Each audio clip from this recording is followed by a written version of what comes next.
Hey everyone, welcome back to the ultimate playthrough where I do my post-play commentary. In this video, we're going after the Aetherial Amalgamation, and Aetherial Amalgamation in Ultimate is predictably enough pure Aether damage, so gear accordingly. The build is still using the Tsunami setup at this point, and it's obviously still using Light of the Empyrean because it just procced there. And at this point it was still doing well with what it was. It was still build 29, so it's still build 29, which means no elemental storm with its resistance reduction. So Tsunami was still in.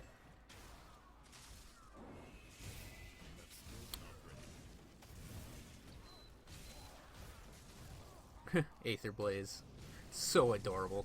I mean, that joke works a lot better when I'm using my Alberic's Aether character. But, since the theme of the playthrough seems to be Kalidor's Tempest is awesome against heroes you can throw around, we're doing it again, where we just throw around Aether Blaze here.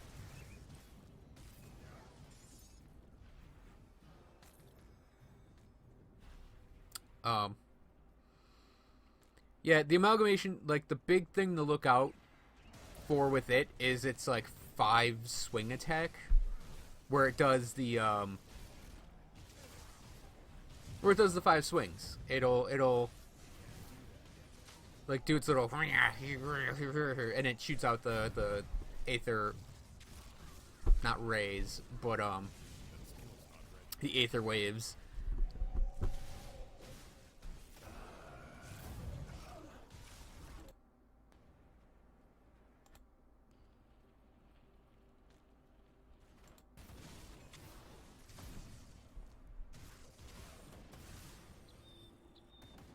Just jumping ahead a little bit. Now, this is one of those times when you can attack through the fence and take out things. Sometimes you'll get a crazy weird spawn in this place. Not weird spawn, but a crazy difficult spawn in this little, backyard here. Specifically, you can see it's I kinda got one here, because we got, like, 5 of the, Flesh Dwarf Deadeyes, and earlier today, while I was running my Plaguemancer through Elite, he actually died just getting shot coming in here, because I just shot him so many times.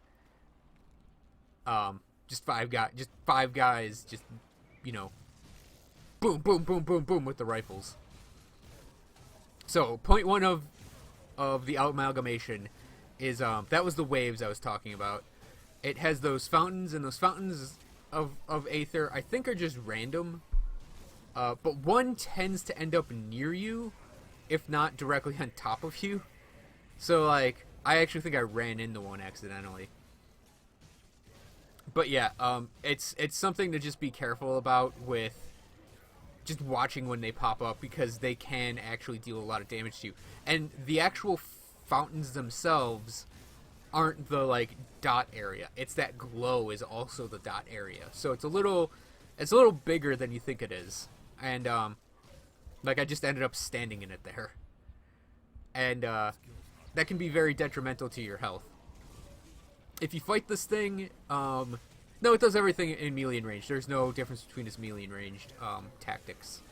So you generally, it's just don't stand in the dots, pretty much, and watch out for the 5 beamer thing. So we got a Crystallium sword out of it, which is pretty fun. That may make an appearance on my Elementalist. So the Dermepteran lair, the Royal Hive. When I was playing through this, it spawned in, like, a really weird spot, like its furthest away spawn point. Took me forever to find. It was annoyingly hard to find, actually. And in this cave, we're going to be getting our what were they? Pheromone glands, and probably the shrine that's in the secret area. I tend to work this place. The search I tend to do is I like to go into the middle, and then, because like it sort of forks in like 3 directions or 4 directions at the beginning, and you know they'll be blocked off as is Grim Dawn's style of dungeon randomization.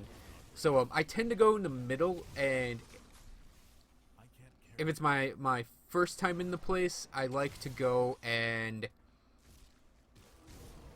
the middle, and I try to make it to the second hive.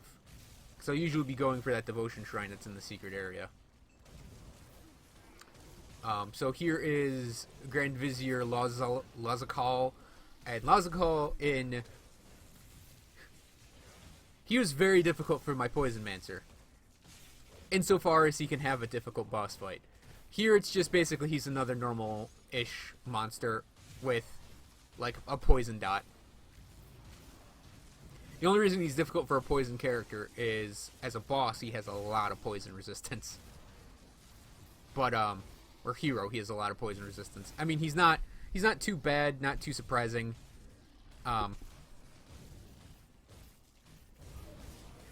I actually think the other one is a little harder.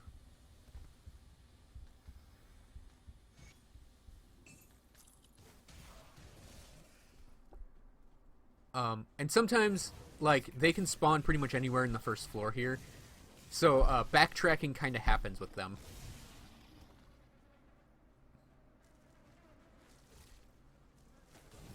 And usually I try to just go forward when going in here. Because if you hit them on the way, you hit them on the way. If you don't, then it's like, yeah, it's backtracking.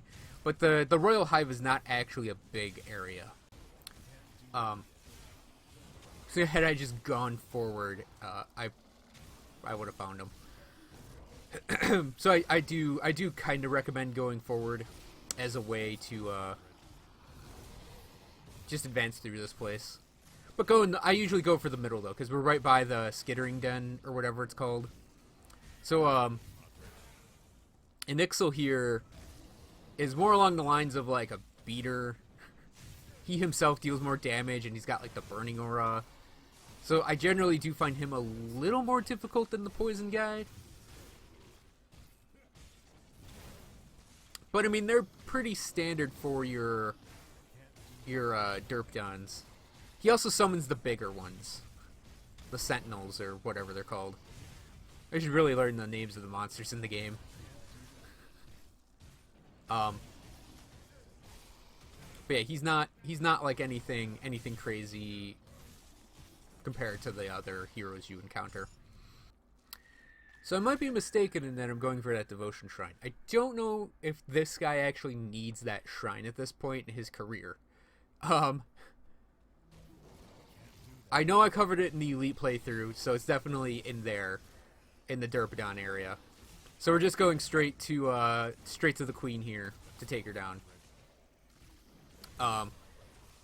This room, I generally recommend clearing it out before you actually approach her, because this place is just packed with Reavers and Sentinels and whatever the other Dermapterans are called. So you get hoarded very quickly and very consistently and constantly through this whole area. And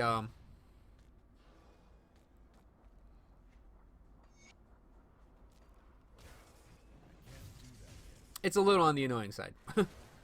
So if you're trying to just go and straight up fight her, unless you got some crazy character that can just clear rooms, or if you're in like a lower difficulty and it doesn't matter, I do recommend clearing things out.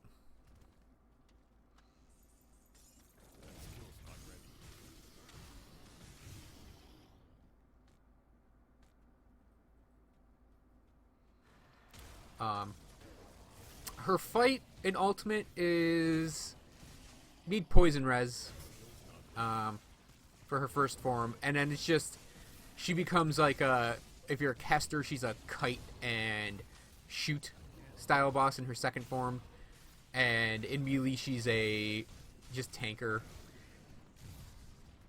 form. In In build 30 though, what you're not going to see in this video is her rocks fall, everyone dies ability is actually, I think, using Devastation's new way of falling, because her old way of doing it was she would screech and it would just fall once. Maybe twice, I don't remember exactly. But in build 30, when she does her screech and fall, it's like so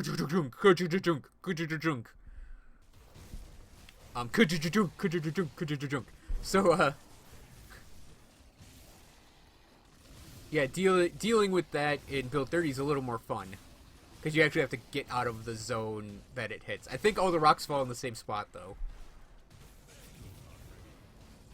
Now, meleeing her on the wall is actually really difficult, even if you're tanky, because she can drop the poison dot right in front of her.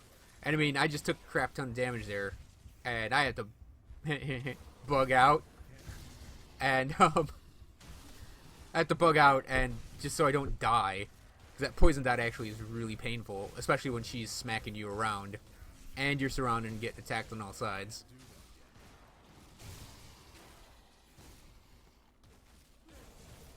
But again, she'll do all of the standard summons she does in every other difficulty.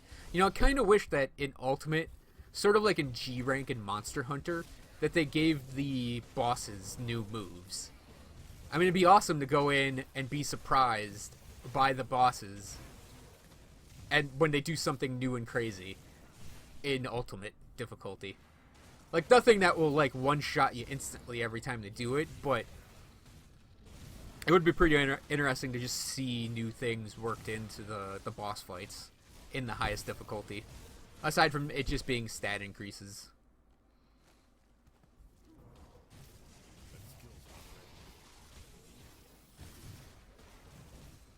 Okay, so Ravna is now off the wall. It's not a bad idea to run away and let your Constitution heal you if you've taken damage, so you can immediately just jump right back in and fight her. So she screeched, and we get one rocks fall, and that's it. So yeah, in build 30 plus, and I would assume just going forward, it's rocks fall like 6 times. I actually think it's an improvement, because this is like, I don't think I've ever gotten hit or killed by that ability, and having it drop 6 times, at least like a half dozen times or more, is at least like a threat. It's something to watch out for.